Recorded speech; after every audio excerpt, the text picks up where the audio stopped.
Rape তো রেপই, rape তো দুইটা অসৎ পুরুষ আর নারী যখন একত্রিত হয় বিবাহ বহির্ভূত পন্থায়, সেটার নাম রেপ হবে। বিবাহিত জীবনে রেপের প্রশ্ন আসলো কেন? এর মাধ্যমে স্বামী স্ত্রীতে ঝগড়া লাগিয়ে আমাদের আদালতগুলোতে এই মামলা দিয়ে পরিপূর্ণ করে দেওয়া এদের উদ্দেশ্য।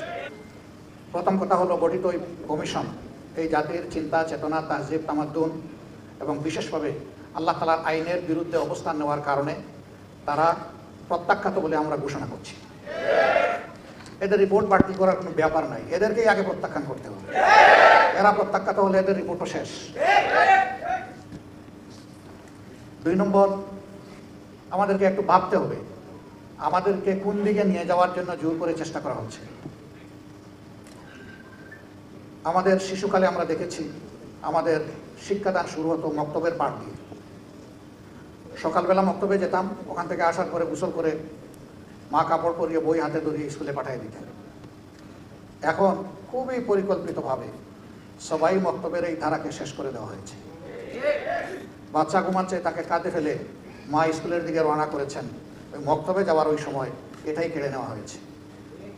ইকরা বিসমি রাব্বিকাল্লাযী খালাক দিয়ে যে শিক্ষা মুসলমানের বাচ্চা শুরু হওয়ার কথা, সেটা অন্য কিছু দিয়ে স্কুলে গিয়ে শুরু হচ্ছে। এই জায়গাটা শেষ করে দেওয়া হয়েছে।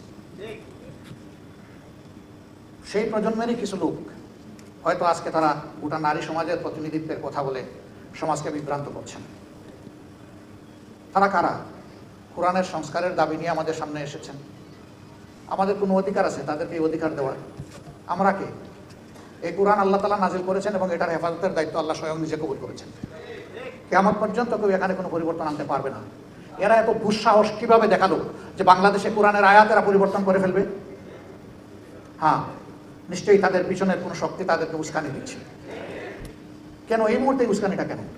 এই সরকারের তো এটা এজেন্ডা হওয়ার কথা না। আরও বহু গুরুত্বপূর্ণ বিষয় রয়ে গেছে, ওগুলা বাদ দিয়ে ওগুলা নিয়ে কোনো কুল কিনারা নাই। হঠাৎ করে এটা সামনে নিয়ে আসা কেন?